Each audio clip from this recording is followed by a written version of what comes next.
గురు పౌర్ణమి ఎంతో శక్తివంతమైన రోజు. గురు పౌర్ణమిని వ్యాస పౌర్ణమి అని కూడా పిలుస్తారు.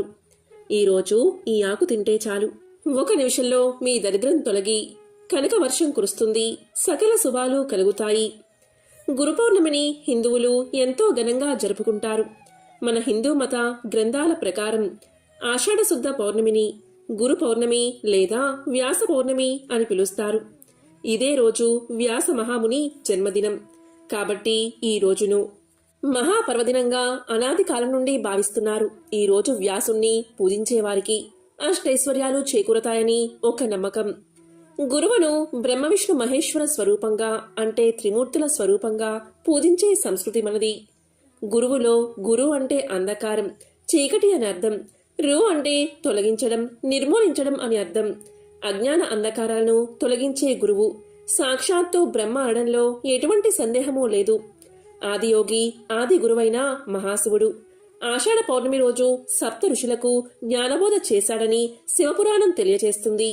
మరి ఎంతో విశిష్టత కలిగి ఉన్న ఈ గురు పౌర్ణమి రోజున ఈ ఆకు తింటే ఒక నిమిషంలో మీ దరిద్రం తొలగి లక్ష్మీ కటాక్షం కలుగుతుందో ఇప్పుడు ఈ వీడియోలో తెలుసుకుందాం. ఆషాఢ పౌర్ణమి రోజుని దత్తాత్రేయుడు తన శిష్యులకు జ్ఞానబోధ చేసిన రోజుగా దత్త చరిత్ర తెలియజేస్తుంది. మన తెలుగు నెలల్లో ఆషాఢ మాసానికి ఒక ప్రత్యేక ప్రాధాన్యత ఉంది. పూర్వాషాఢ నక్షత్రంతో కూడిన పౌర్ణమి ఉన్న నెల ఈ ఆషాఢ మాసం. ఇది తెలుగు సంవత్సరంలో 4వ మాసం. దీన్నే శూన్యమాసము అని కూడా పిలుస్తారు. వర్ష ఋతువు కూడా ఈ మాసంలోనే ప్రారంభమవుతుంది. పౌర్ణమి రోజు చంద్రుడు ఉత్తరాషాఢ పూర్వాషాఢ నక్షత్రాల సమీపంలోకి వచ్చే నెల ఈ ఆషాఢ మాసం. అలాగే ఉత్తరాయణ పుణ్యకాలం పూర్తయి సూర్యుడు మిథున రాశి నుంచి కర్కాటక రాశిలోకి ప్రవేశిస్తాడు. దాంతో దక్షిణాయనం మొదలవుతుంది. ఏ వ్యక్తికైనా మొదటి గురువు తల్లి. ఆ తరువాత మనకు జ్ఞానాన్ని అందించి ఏది మంచో ఏది చెడో చెప్పేవాడు గురువు. అలాంటి గురువును పూజించడం కోసం నిర్ణయించిన తిథి ఈ గురు పౌర్ణమి. గురువు అనే పదానికి అజ్ఞాన్ని నశింపచేసేవాడు అనే అర్థం వస్తుంది. అజ్ఞానమనే చీకట్లు తొలగించి మనలో జ్ఞానజ్యోతిని వెలిగించే మహోన్నత వ్యక్తి అంటే గురువే. గురువు బ్రహ్మ విష్ణు మహేశ్వర స్వరూపం. అందుకే గురు బ్రహ్మ, గురు విష్ణు, గురుదేవో మహేశ్వర, గురు సాక్షాత్ పరబ్రహ్మ, తస్మై శ్రీ గురువే నమః అంటూ భారతీయ సంస్కృతి గురువును త్రిమూర్తులతో పోల్చింది. ఎంతో పవిత్రమైన ఈ గురు పౌర్ణమి రోజు పూర్ణచంద్ర బలంతో చంద్రుడు ఉంటాడు. చంద్రుడు మనఃకారకుడు. పూర్ణచంద్ర బలంతో చంద్రుడు ఉన్నప్పుడు మనసు పరిపరి విధాలుగా ఆలోచిస్తుంది. ఈ సమయంలో సముద్రం ఆటుపోట్లకు గురవుతూ ఉంటుంది. అలాగే మన శరీరంలో ఉన్న నీటిపై కూడా ఈ ప్రభావం ఉంటుంది. అందువల్ల మనసు నిలకడ లేక పరిపరి విధాలుగా ఆలోచిస్తుంది. మన విజయాలకు కారణం మన ఆలోచనలే. ఇలా పౌర్ణమి రోజు అంటే ఆషాఢ పౌర్ణమి రోజు మనసు పరిపరి విధాలుగా పోకుండా నిలకడగా ఉండడం కోసం చిన్న పరిహారాన్ని పాటిస్తే విశేషమైన ఫలితం ఉంటుంది. ఈ పరిహారాన్ని రాహుకాలంలో ఆచరించాలి. ఈ పౌర్ణమి ఏ వారం రోజు వస్తుందో ఆ రోజు రాహుకాలంలో ఈ పరిహారాన్ని పాటిస్తే మన కారకుడైన చంద్రుణ్ణి అదుపులో పెట్టి చక్కని ఆలోచనలతో విజయాలు అందేలా చేసుకోవచ్చు. ఆషాఢ పౌర్ణమి రోజు మన కారకుడైన చంద్రుడు ధనస్సు రాశిలో మకర రాశిలో సంచరిస్తూ ఉంటాడు. పౌర్ణమి రోజున అంటే ఆషాఢ పౌర్ణమి రోజున మన మనసు పరిపరి విధాలుగా మారకుండా నిలకడగా ఉండడం కోసం ఈ ఒక్క ఆకును తింటే చాలు.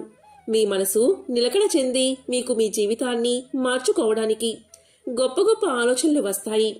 అంతేకాదు మీరు వెంటనే చక్కని శుభవార్త వింటారు.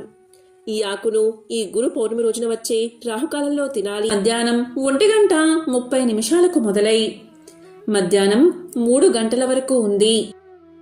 ఈ గంటన్నర సమయంలో మీరు ఈ ఆకును తింటే చంద్రుడి చెడు ప్రభావం మనసుపై పడకుండా ఉంటుంది.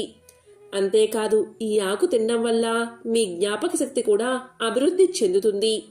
ఆరోగ్యపరమైన సమస్యలు కూడా తొలగిపోతాయి. గురు పౌర్ణమి రోజున రాహుకాలంలో లేదా రాహుకాలం ప్రారంభం కాకముందే ఈ ఒక్క ఆకును తెచ్చుకోండి. అదేంటి అంటే తమలపాకు. దానిపై ఒక చిన్న బెల్లం ముక్క పెట్టి ఆ ఆకును శివుడి పటం ముందు ఉంచండి. గురు పౌర్ణమి రోజున ఉదయాన్నే దీపారాధన చేస్తూ ఉంటారు కాబట్టి ఈ ఆకును బెల్లాన్ని శివుడి పటం ముందు ఉంచి పూజ చేసి రాహుకాలంలో ఈ ఆకును బెల్లాన్ని తినండి. ఇలా ఇవి కలిపి తినడం వల్ల శరీరం ఉత్తేజం చెందుతుంది. అంతేకాదు తమలపాకు తింటే ఆరోగ్య సమస్యలు కూడా పటాపంచలవుతాయి. జ్ఞాపక శక్తి వృద్ధి చెందుతుంది. గురు పౌర్ణమి రోజున ఈ తమలపాకు బెల్లంతో పాటు ఇంకొక పదార్థం కూడా తింటే చంద్రుడి చెడు ప్రభావం నుంచి బయటపడవచ్చు. ఆషాఢ పౌర్ణమి జూలై 21 ఆదివారం రోజు కాబట్టి ఆదివారం ఉదయం 3 స్పూన్ల శనగలు, 3 స్పూన్ల నల్ల నువ్వులు ఈ రెండూ కలిపి నీటిలో నానబెట్టండి. ఇక ఈరోజు సాయంత్రం రాహుకాలంలో అంటే ఆదివారం రాహుకాలం గంటల సమయం ఉంది. ఈ గంటల సమయంలో నానబెట్టిన శనగలు, నల్ల నువ్వులపైన 4 లేదా 5 చుక్కల తేనె కలుపుకుని తినండి. ఈ విధంగా ఎవరైతే ఆషాఢ పౌర్ణమి రోజు రాహుకాలంలో తింటారో అలాంటి వారి మనసు సక్రమంగా పనిచేస్తుంది. మంచి ఆలోచనలు వస్తాయి. అద్భుత నిర్ణయాలు తీసుకోవడానికి ఇది ఎంతగానో సహకరిస్తుంది. మీ ఆలోచనలే మీ విజయానికి కారణం. ఆషాఢ పౌర్ణమి రోజు ఇలా తింటే ఎంతో అదృష్టంగా భావిస్తారు. రాహుకాలం వచ్చేసి జూలై 10వ తేదీ మధ్యాహ్నం 1:30 మొదలై మధ్యాహ్నం 3 గంటల వరకు ఉంది. ఈ గంటల సమయంలో నానబెట్టిన శనగలు, నల్ల నువ్వులు 4 లేదా 5 చుక్కలు తేనె కలిపి తింటే ఎంతో మంచిది. ఇలా చేస్తే మనసుకు శక్తిని ఇచ్చి మంచి ఆలోచనలు వస్తాయి. ఆషాఢ పౌర్ణమి రోజు ప్రతి సంవత్సరం ఈ పరిహారాన్ని తప్పకుండా పాటించండి. అలాగే ఈ రోజు రాత్రి అంటే రాత్రి సమయంలో పౌర్ణమి గడియల్లో 1 గ్లాసు పాలు తీసుకోండి. అందులో బెల్లం వేయండి. అలాగే 5 లేదా 6 యాలకులు దంచి అందులో వేయండి. ఆ గ్లాసు లేదా గిన్నెను చంద్రకిరణాలు పడే చోట ఉంచండి. అప్పుడు ఓం క్లీం లం శ్రీ సాయి సుఖప్రదాయినే నమః, ఓం క్లీం లం శ్రీ సాయి సుఖప్రదాయినే నమః అనే మంత్రాన్ని జపించి ఆ తర్వాత ఆ గ్లాసులోని లేదా గిన్నెలో ఉన్న పాలను తాగండి. ఇలా ఎవరైతే చేస్తారో వారికి అద్భుతమైన శక్తి వస్తుంది. వారి శరీరంలో నూతన ఉత్తేజం కలుగుతుంది. అనారోగ్య సమస్యలు తగ్గిపోతాయి. ఈ రోజు ఎవరైతే సూర్యోదయం వేళ ఉపవాసాన్ని ప్రారంభించి సాయంత్రం వరకు ఉపవాసముండి సాయంత్రం అయ్యాక ఉపవాసాన్ని ముగించి ఆహారాన్ని స్వీకరిస్తారో అటువంటి వారి పాపాలన్నీ అగ్నిలో పడిన దూది మాదిరిగా నశిస్తాయి. 1,000,000 జన్మల పుణ్యం కలుగుతుంది. ఈరోజు సాయంత్రం 6 గంటల సమయంలో ఎవరైతే పూజా మందిరంలో ఆవు నేతితో దీపారాధన చేస్తారో అటువంటి వారికి భోగ భాగ్యాలు కలుగుతాయి, అష్టైశ్వర్యాలు కలుగుతాయి. ఇక ఈరోజు సాయిబాబా గుడిలో అభిషేకం జరుగుతూ ఉంటే ఒక్కసారి చూసినా చాలు మీకున్న బాధలు తొలగిపోతాయి.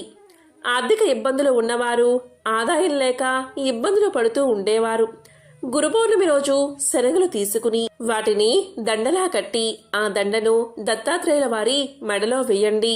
ఇలా చేస్తే అఖండ లక్ష్మీ కటాక్షం కలుగుతుంది, అష్టైశ్వర్యాలు కలుగుతాయి. ఈ గురు పౌర్ణమి రోజు ఇంట్లో పిల్లలు దక్షిణామూర్తి పటం ముందు తెల్లటి పుష్పాలు ఉంచండి. తరువాత పటికీ బెల్లాన్ని నైవేద్యంగా సమర్పించి నమస్కారం చేసుకోండి. ఇలా చేస్తే దక్షిణామూర్తి అనుగ్రహం వల్ల మీరు చదివే విద్యలలో తిరుగులేని విజయాన్ని సాధిస్తారు. ఈ ఆషాఢ పౌర్ణమి రోజు పెళ్లికాక ఆటంకాలు ఎదురవుతూ ఉన్నా పెళ్లి కావడం లేదు అని బాధపడేవారు, సంబంధాలు చేతి వరకు వచ్చి జారిపోతూ ఉంటే ఈరోజు బియ్యం పిండిలో కొద్దిగా నీరు కలిపి 1 కోకిల వచ్చేలా చేసి ఇంట్లో లక్ష్మీదేవి ఫోటో ముందు పటికీ బెల్లం నైవేద్యంగా పెట్టి ఆ కోకిలకు నమస్కారం చేస్తే అమ్మవారి అనుగ్రహం వల్ల త్వరలో అన్ని ఆటంకాలు తొలగి వివాహం జరుగుతుంది. దీన్నే కోకిల వ్రతము అని పిలుస్తారు. ఈ ఆషాఢ పౌర్ణమి రోజు శివుడు ధ్యానంలోకి వెళ్ళిపోతాడు. శివుడు ధ్యానంలో ఉన్నటువంటి ఫోటోనో లేదా చిన్న విగ్రహాన్నో మీ పూజా మందిరంలో ఉంచి తెల్లని పుష్పాలతో పూజించండి. ఇలా చేస్తే చాలు ఆ మహాశివుడి సంపూర్ణ అనుగ్రహం మీకు లభిస్తుంది. అంతేకాదు ఈరోజు అంటే గురు పౌర్ణమి రోజు తప్పకుండా ఈ పనులను ఆచరించాలి. ఈ ఆషాఢ పౌర్ణమి రోజు కొన్ని పనులు చేస్తే సంపదలకు దేవత అయిన లక్ష్మీదేవి సులభంగా ప్రసన్నం అవుతుంది.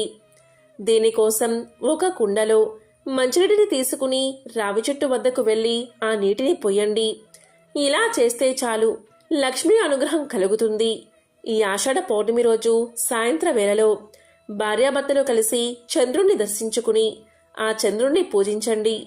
ఇలా చేస్తే దాంపత్య జీవితంలో ఆటంకాలు తొలగిపోతాయి. ఇక ఆషాఢ పౌర్ణమి సాయంత్ర సమయంలో తులసి మొక్క ముందు స్వచ్ఛమైన ఆవునేతితో దీపాన్ని వెలిగిస్తే అదృష్టం కలుగుతుంది. ఇక ఈ ఆషాఢ పౌర్ణమి రోజు ఈ పనులను అస్సలు చేయకండి. చేస్తే దరిద్రం కలుగుతుంది. అవి ఏంటి అంటే, ఆషాఢ పౌర్ణమి రోజు దానం చేయడం ఎంతో శ్రేయస్కరం. అయితే ఈరోజు ఇంటికి వచ్చిన బిచ్చగాళ్లను ఖాళీ చేతులతో అస్సలు పంపించకండి. హిందూ మతంలో దాతృత్వానికి ప్రత్యేక ప్రాముఖ్యత ఉంది. దీన్ని గ్రంథాల్లో కూడా ప్రస్తావించారు. ఈ రోజుల్లో పేదలకు లేదా అవసరం ఉన్నవారికి వస్తువులు దానం చేస్తే చాలు, మీకు రెట్టింపు పుణ్యం కలుగుతుంది. ఈరోజు ఇంటికి వచ్చే వ్యక్తికి ఏదైనా చిన్నదైనా దానం చెయ్యండి. ఈ ఆషాఢ పౌర్ణమి రోజున వృద్ధులను లేదా స్త్రీలను పొరపాటున కూడా అవమానించకండి. వాస్తవానికి గురు పౌర్ణమి పెద్దలను గౌరవించాలని మీకు బోధిస్తుంది. ఈరోజు పెద్దలను అవమానించే వైఖరి మీకు ఉంటే సాధారణ జీవితంలో ఈ చర్యలు హానికరాన్ని కలిగిస్తాయి. కాబట్టి ఎంతో పవిత్రమైన ఈ గురు పౌర్ణమి రోజు ఇటువంటి విధి విధానాలు పాటించి ఆ త్రిమూర్తుల అనుగ్రహాన్ని పొందండి. ఓం నమః శివాయ. ఓం నమో నారాయణాయ.